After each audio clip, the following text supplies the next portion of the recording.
Good morning everyone, welcome back to my channel dare of dreams Shreta. কেমন আছো তোমরা সবাই?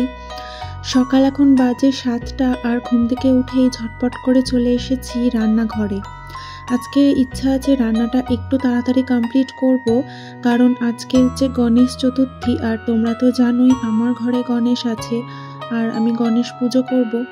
মানে আমি নিজের মতো করেই ছোট করে ঘরোয়াভাবেই পুজোটা করব। তো তার আগে ভাবছি যে চটপট করে রান্নাবান্নাটা কমপ্লিট করে নিই, কারণ পুজো করতে তো অনেকটা সময় লেগে যাবে আর মাম্মামকে স্কুল থেকে আবার নিয়ে আসার ব্যাপার আছে। তো আজকে কিন্তু রান্নাবান্না দেখো সম্পূর্ণ নিরামিষ করছি, যেহেতু গণেশ পুজো বাড়িতে, ওই জন্য মাছ ডিম মাংস কিছুটাই রান্না হবে না, সব কিন্তু নিরামিষ হবে। তো এখানে আমি পনির নিয়ে এসেছিলাম। পনিরটা হচ্ছে প্যাকেট পনির, যদিও এই পনিরটা আমি আগে কখনো রান্না করিনি, আর ফ্রিজ থেকে বার করে দিয়েছে দোকান থেকে। তো এতটাই শক্ত ছিল যে কাটতে গিয়ে আমার আবার হাতটা একটু কেটে গেছে। তো যাই হোক, এই পনিরটা ভেজে নিয়েছি আর এখানে আলু ফুলকপিটা ভাজা করছি, আর ওইদিকে প্রেশার কুকারে বসিয়েছি ডাল চাল কুমড়ো দিয়ে। আর এই দেখো, পনিরের তরকারিটা করার আগে মানে ফুলকপি দেব পনিরের সাথে একসাথেই, তো আলু আর ফুলকপিটা ভালোভাবে কষিয়ে নিচ্ছি। আর এখানে ডালটা সেদ্ধ হয়ে গেছে, দাঁড়াও একটু নুন আর একটু হলুদ এর সাথে অ্যাড করে দিই। এই ডালটা একটু ঘন ঘনই করবো। আর আজকে জানো তো, ভেবেছি রান্নাতে কোনো রকম চেরা কাঁচা লঙ্কা দেবো না, মানে গোটা গোটা লঙ্কা দেবো, যাতে মাম্মামও খেতে পারে। আলাদা করে ওর জন্য কিছু রান্না করব না। আসলে মেয়েটা তো এখন আস্তে আস্তে বড় হচ্ছে, তাই জন্য ভাবছি ওকে এবার সব রকম খাওয়ানো শেখাতে হবে। শুধু কাঁচা লঙ্কাটা দিলাম না, বাদবাকি সব কিছু দিয়ে রান্নাটা করছি যাতে ও খেতে পারে। এখনও তো ঝালটা সেরকমভাবে খেতে পারে না, কিন্তু আস্তে আস্তে তো ঝাল খাওয়াটাও শেখাতে হবে। তাই ভাবছি আমরা যেরকমভাবে খাই সেইগুলোই ওকে এবার থেকে ট্রাই করতে দেবো। তো ওই জন্য একদম হালকাভাবেই এখানে তরকারিটা রান্না করেছি বলতে পারো, আর ওদিকে ভেন্ডি ভাজা করলাম। আর এখন কি করব, সবার জন্য আলাদা আলাদা করে বাটিতে ঢেলে নেব। রান্নাবান্না মোটামুটি কমপ্লিটের দিকে, ওদিকে তরকারিটা সেদ্ধ হচ্ছে আর এদিকে ডালটা সবার জন্য আলাদা আলাদা বাটিতে ঢেলে দিচ্ছি।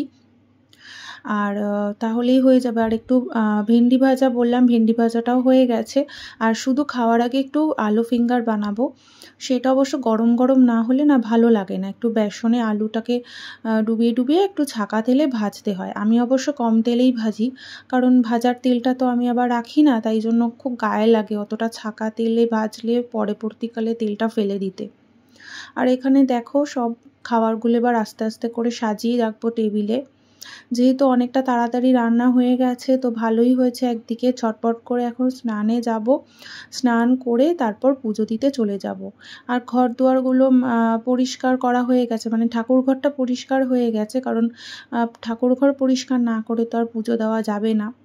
আর মাম্মাম তো গেছে স্কুলে। ও আজকে কি বলো তো, সকালবেলাই মা বাপি একদম ঘুম থেকে উঠে চা খেয়ে বেরিয়ে গেছে, যেহেতু বাপির একটু অফিসের কাজ আছে তাই জন্য। আর মাম্মাম ঘুম থেকে ওঠার পর খুব কাঁদছিল, মানে ও যখন দেখছে ওর মানে মা বাপি চলে যাচ্ছে বাড়িতে, ও ভীষণ কাঁদছিল। ওকে খুব কষ্ট করে চুপ করানো হয়েছে।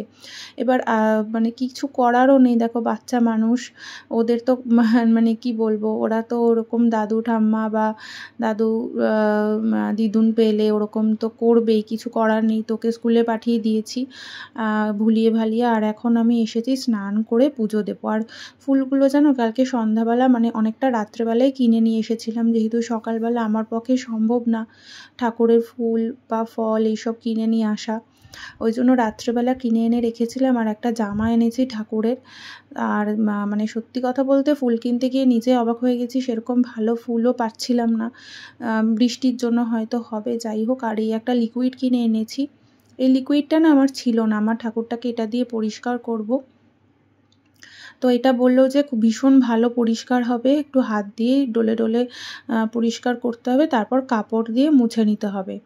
এটা ওই থালা বাসন যেখানে বিক্রি হয়, ঠাকুরের জিনিসপত্র পাওয়া যায়, সেখানেই আর কি এই লিকুইডটা পাওয়া যায়। গিয়ে বললেই দোকানে ওরা দিয়ে দেয় যে পিতলের ঠাকুর পরিষ্কার করার যে লিকুইডটা, সেটা দিলে মানে চাইলে দিয়ে দেবে। আর এটা দিয়ে বললো যে বাসনটা পরিষ্কার করতে না, মানে পিতলের যে বাসনগুলো সেটার জন্য তো আমি আলাদা জিনিস, ওই ডাস্ট যেটা পাওয়া যায় গুঁড়ো, সেটা কিনে আনি। আর যাই হোক, এখন ঠাকুরটাকে ভালো করে পরিষ্কার করে বলেছিল ওরা যে জল লাগাতে না, কিন্তু আমার আবার কীরকম একটা লাগছিল যে একটু মানে স্নান করাবো না ঠাকুরটাকে, তো আমি আবার কি করেছি, ভালো করে কাপড় দিয়ে মুছে আবার একটু জল দিয়ে স্নান করিয়েছি। দেখো কতটা চকচক করছে। রোজ যদি মানে রোজ মানে কি সপ্তাহে একদিন করে যদি করা যায় তো একদম ভালোভাবে পরিষ্কার হয়ে যাবে।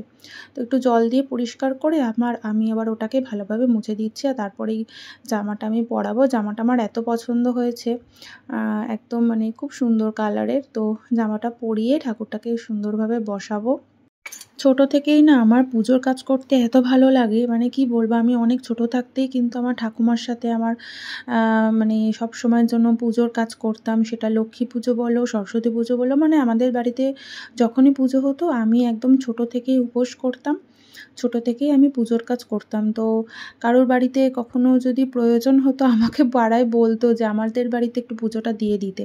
তো সেইগুলো এখনও আমার মনে আছে। তো ওই জন্য পুজো দিতে কিন্তু ছোট থেকেই আমার ভীষণ ভালো লাগে। আর যাই হোক, এবার ঠাকুরের মালাটা পরাবো। আর জবা ফুলের মালা এনেছিলাম, মানে কুড়ি এনেছিলাম, সকালে দেখলাম এটা ফুটে গেছে। একদম পাতলা একদম একটা মালা পেয়েছি দেখো। তো যেটা পেয়েছি ভক্তি সহকারে মন থেকে সেটাই ঠাকুরকে অর্পণ করছি। আর সুন্দরভাবে সাজানোর চেষ্টা করছি, মানে কি বলবো, যতটা পেরেছি করেছি। তো এবার সিংহাসনে ঠাকুর বসিয়ে দেব। আর লক্ষ্মী ঠাকুরটাকে আমি আজকে আর নড়ালাম না, কারণ বৃহস্পতিবারের আগে না লক্ষ্মী ঠাকুরটা আমি ধরি না।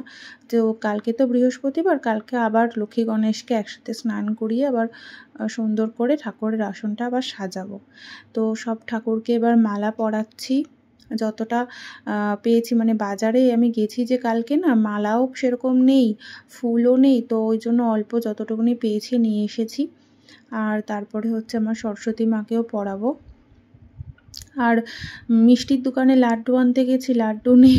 মানে কি বলবো, মৃত্যুঞ্জয়ে না মানে সব সময় সব কিছু পাওয়া যায় না, আসার সাথে সাথেই সব মিষ্টি শেষ হয়ে যায়। তো যাই হোক, ক্ষীরের লাড্ডু পেয়েছি আর মোদক পেয়েছি, সেটাই নিয়ে এসেছি। আর এখন আমি দেখো দুব্ব মানে বাচ্ছি ঠাকুরকে, মানে গণেশ ঠাকুরকে তো দুব্ব দিতে হয়। তো আমি 21টা দুব্ব এখানে বেছে নেব, দিয়ে ঠাকুরের পায়ে দেব। যতটা পেরেছি করার চেষ্টা করেছি। আর সবথেকে বড় কথা, মনে ভক্তি থাকলে অল্প কিছু দিয়েই ঠাকুরের পুজো সম্পন্ন হয়ে যায়। ভক্তিটাই হচ্ছে আসল কথা। তো এখন হচ্ছে ধূপধুনো দিচ্ছি। আর মানে মোটামুটি অনেকটাই টাইম হয়ে গেছে। দেখো আমার পুজোটাও এখানে সুন্দরভাবে কমপ্লিট হয়ে গেছে। আমি নিজের মতো করে পুজোটা করেছি। ওরকমভাবে অত যে মন্ত্রপাঠ আমি সত্যি কথা বলতে জানি না, যতটা পেরেছি মন থেকে করার চেষ্টা করেছি। আর এখন হচ্ছে রেডি হয়ে গেছি, তাড়াতাড়ি করে যাব হচ্ছে মাম্মামকে আনতে। এখন অনেকটা টাইম হয়ে গেছে জানো। আজকে ব্রেকফাস্টে হয়েছে ম্যাগি সেদ্ধ। মানে এই ম্যাগি সেদ্ধ তো আমাদের বাড়িতে হয় না, মশলা দিয়ে আমরা ম্যাগি কখনোই খাই না, কিন্তু আজকে তাড়াহুড়োর মধ্যে না ম্যাগি সেদ্ধটাই খেতে হচ্ছে। আর খাচ্ছি একদিকে, আর একদিকে ঘড়ির টাইম দেখছি, কারণ মামামের তো ছুটি হওয়ার টাইম হয়ে গেছে। আর এতটাই গরম খাবারটা আমি কোনো রকমে তাড়াহুড়ো করে খাচ্ছি। আর একবার করে ঘড়ির দিকে দেখছি যে আমার লেট না হয়ে যায়। আর আকাশের পরিস্থিতিটাও ভালো না, মানে আকাশের পরিস্থিতিটা দেখে মনে হচ্ছে বৃষ্টি আসবে নাকি। আর ছাদে আমার ভর্তি জামা কাপড় জানো। আর ঠিক তাই, মাম্মামকে স্কুল থেকে আনতে গেছি আর বৃষ্টি ঝমঝম করে নেমেছে। কিন্তু ভাগ্য ভালো যে আমি একটা ছাতা নিয়ে এসেছিলাম, ছাতা না থাকলে দুজনেই ভিজে যেতাম। আর দেখো ভালোই বৃষ্টিটা পড়ছে, আর মানে থামার নামই নেই। আর আমি দাঁড়িয়ে আছি স্কুলে, এত বৃষ্টির মধ্যে তো বেবিকে নিয়ে যেতেও পারছি না, দুজনেই ভিজে যাবো। আর আমি ওর জন্য তো কোনো রেনকোট আনিনি। তো যাই হোক, বৃষ্টিটা একটু কমার পর একটা টোটো পেয়েছি, টোটোতে উঠে পড়েছি। মাম্মামকে নিয়ে এখন ঝটপট করে যাব হচ্ছে বাড়িতে। আর টোটোতে উঠে তো তার অনেক কথা, মানে ওদের স্কুলে আজকে গণেশ চতুর্থী সেলিব্রেশন হয়েছে, ও ঠাকুরকে মালা পরিয়েছে, লাড্ডু খেয়েছে, সেই সব গল্প টল্প করলো। তো যাই হোক, এখন বিকেলবেলা আমি আবার এসেছি রান্নাঘরে। মানে রান্নাঘরের কাজ তো কমপ্লিট হওয়ারই কথাই নয়, মানে সকাল বিকেল দুপুর 3 বেলায় রান্নাঘরে প্রচুর কাজ থাকে। আর বিকেলবেলা এসেছি, একটু চা করছি। আর এই যে চানাচুরের প্যাকেটগুলো নিয়ে এসেছিলাম সেগুলো এখন কৌটোতে ঢেলে রাখবো। আর ওদিকে মাম্মামের দুধ বসিয়েছি, ওর বিকেলবেলা খাবে আর আমাদের চা। তো এই যে জিনিস জায়গায় আবার গুছিয়ে রাখছি। আর কি বলো তো, একটা বাদামের চিট এনেছিলাম, জানো বাদামের চিট আমার ভীষণ প্রিয়। আগে তো মানে ছোট ছোট চিট বিক্রি হতো, 50 পয়সা করে মনে হয় পাওয়া যেত, এখন আর সেগুলো পাওয়া যায় না, মানে আমার ছোটোবেলার কথা বলছি। আর এই যে পানির ভুজিয়া এনেছি, এটা এখন চায়ের সাথে দেবো আর আমরা এখন চা খাবো। তো যাই হোক, ভিডিওটা এই অবধি রাখছি। যদি কিছু ভালো লেগে থাকে অবশ্যই একটা লাইক আর কমেন্ট করে দিও। আবার তোমাদের সাথে দেখা হবে অন্য কোনো নতুন ভিডিওতে। সবাই ভালো থেকো, সুস্থ থেকো, আর মানে সবাই সবার পাশে থেকো, এইটুকুনি বলবো। আর সবাই অনেক অনেক অনেক ভালোবাসা দিও। টাটা।